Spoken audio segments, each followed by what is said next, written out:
Boy, oh boy, do we have something for you. You've asked, you've pleaded, you've said, God, Ronin 24, will you please review the Razer Panthera? And I said over and over, no, we're not going to do it because we're a little sick of reviewing fight sticks.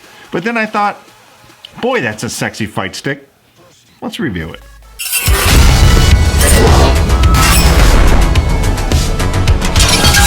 Alright guys, Adam Ronin here. You know the drill. We're going to take a look, finally, at the Razer Panthera fight stick from Razer. So, the Razer Panthera is, of course, as you probably already know, as you're looking for this, is a wired premium fight stick for the PS4/PS3. So, immediately taking it out of the box here, first I just want to say that, so I always thought that the Panthera was like really nice looking. I was like, that's a nice looking stick, dog. But then actually having it in the hands, and after we played with it for a while and really kind of dug into it, I gotta say, guys, and I've said it before, like once you look at one fight stick, they're all kind of the same. This one is really nice. Now, if you guys have had the Razer Aatrox, it's a very similar feel to that stick, though I feel, though I don't have any experience with the Aatrox, but based on things I've read and heard, is a step above. And I also, and this is a personal opinion, feel this is a worthy successor to the coveted TE2 and a TE2 Plus, which are now defunct due to the Mad Catz defunctness. Defunct. So first we're going to get into the, just right off of the surface, the aesthetics of the stick. So first thing I want to get into is the finish of it. So obviously it's a very glossy finish, which is pretty typical for fight sticks these days. There's not a lot of matte things going on. So immediately you can even see, I don't know, maybe you can tell, but this is the top paneling is a fingerprint magnet, but that's pretty typical for fight sticks. You've seen that on almost all of the sticks that you have, and we've talked about true to form here.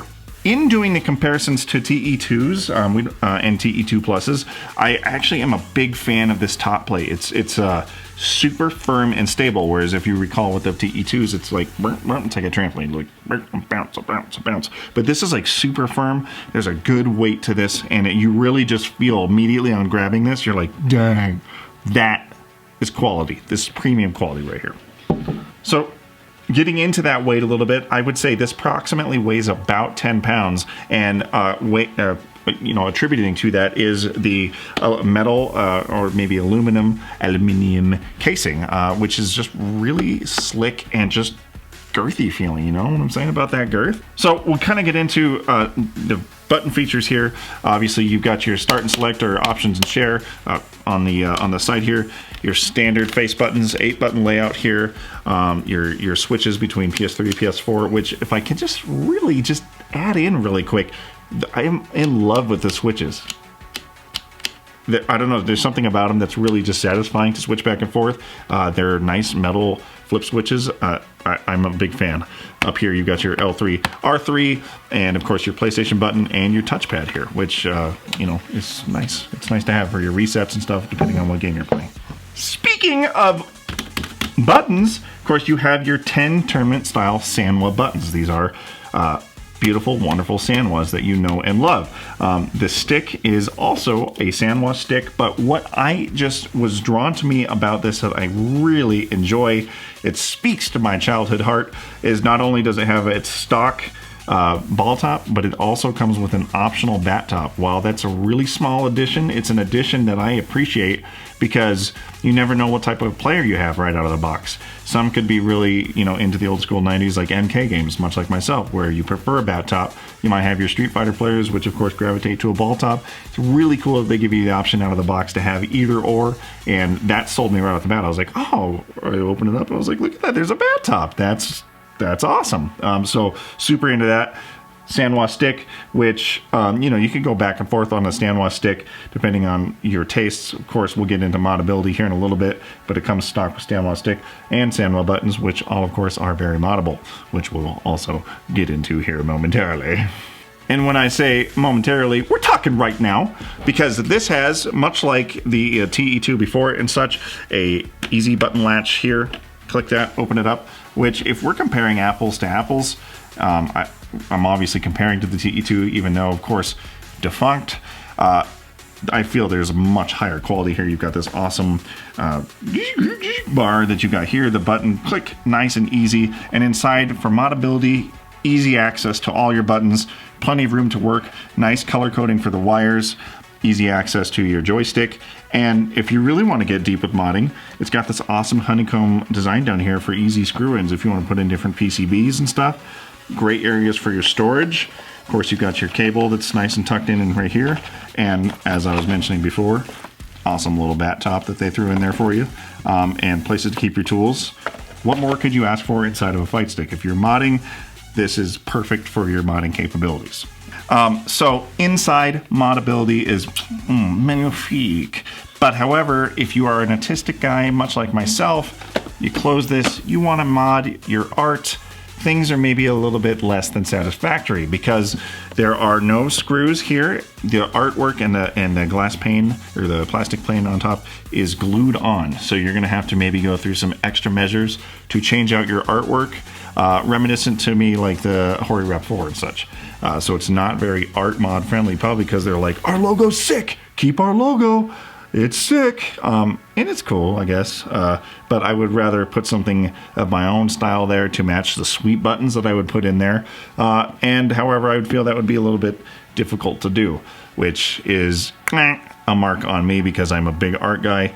Just be aware, if you are looking to mod your art, you're going to come in, it's probably possible, I'm not going to do it to this, but it is feasible. Everything is feasible you want to do in life, you can do it.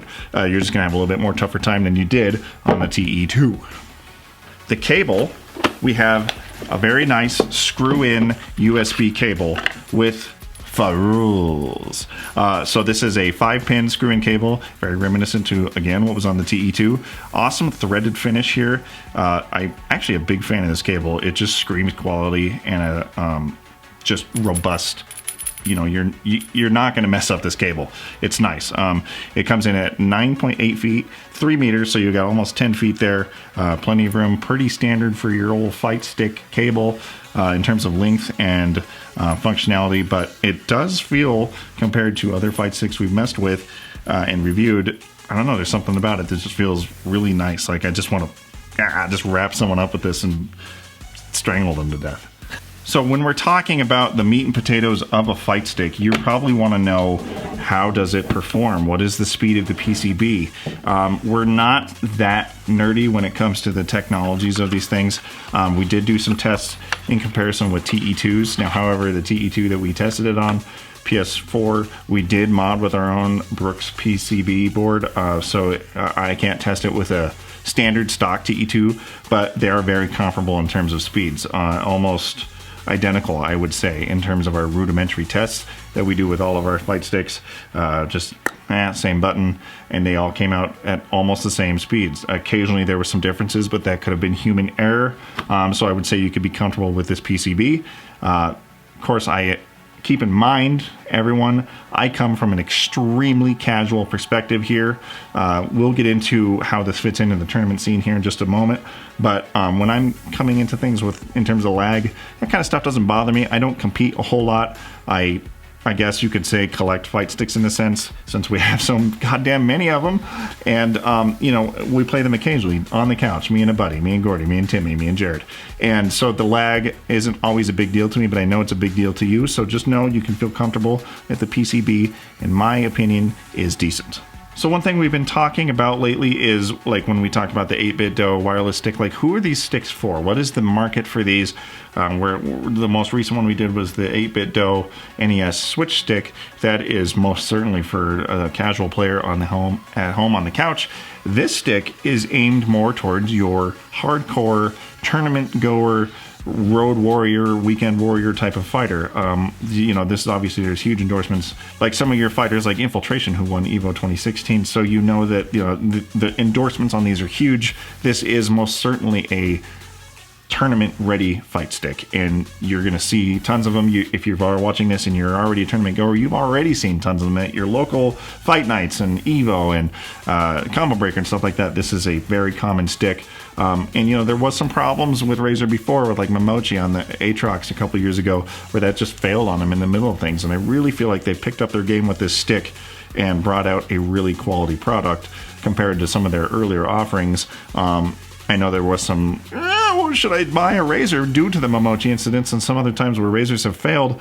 I can't really speak for that. We've only had it a short little while, but in our times, there's never been an error, and I do feel like you could use this as a pro fight stick, and you should. You fucking should. Yeah, you should. Coming with that is, of course, a professional fight stick price. So this is pretty comparable to TE2s and things. Retail coming in at $199. I snagged this on Amazon for about $180, so it was on sale when I got it. But, you know, if we're talking about in terms of pricing and quality, of course, you know, we're big fans of Quanba here, so how does it stack up to like the Obsidian and the Crystal and things like that that are, you know, the Obsidian's comparable in price. The Crystal's a little bit cheaper. I gotta say, I really love Quanba, but it might be just because it's been a long time. This is, right now, in terms of fight sticks, this is really kind of capturing my excitement about them. I think it's worth the money in it. If you can find it on sale, absolutely. But if you're like, I'm dead set on getting a pro fight stick, I've got $220, say, I want to spend, that's including tax if you don't know, this is definitely worth the money. You know, of course, you can get more expensive options like the Dragon from Quanba, which is just, whoa, that's a fight stick right there. But you want practicality, you want stuff that'll fit in your bags, you want something that will win you tournaments. Well, you better be good at fighting games, because it doesn't matter what you play on, it's all about the skill, baby. But this is a great stick, and I do recommend it. How is it different from other fight sticks that we reviewed? It's not, per se. There's just a level of quality here that I really respect. The cable with the nice threading and the addition of the bat top, that stuff, I was like, I respect that. And yeah, it's worth the purchase. They all start to kind of run together, guys. So this is probably going to wrap up looking at all the lines of fight sticks. I know there's other Horis and stuff out there that people were asking if we're going to look at. We're probably not going to. We're going to start steering away. This is the last big fight stick we're going to review until something different comes out. It's got to be something different that is worth talking about.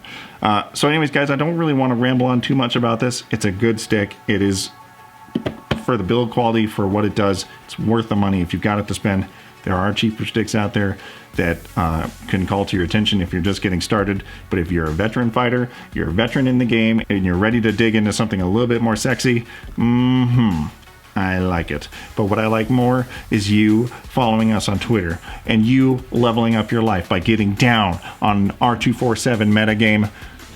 You know what that's all about. Do you? No, you don't. Well, go check it out. Patreon.com/R24. Support your favorite channel and level up your life. Learn some XP. We're doing something real different there.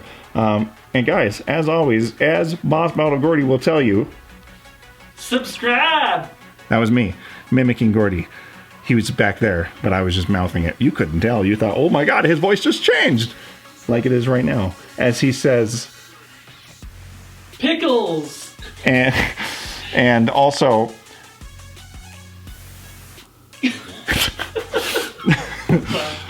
I was going to say something too lewd, and then I stopped myself. Too lewd. You heard that. Gordy, too lewd. Deuces. Bitches! Look at this set. Fucking set. Excuse me. For like one, I have to burp, and it's just like fucking chilling.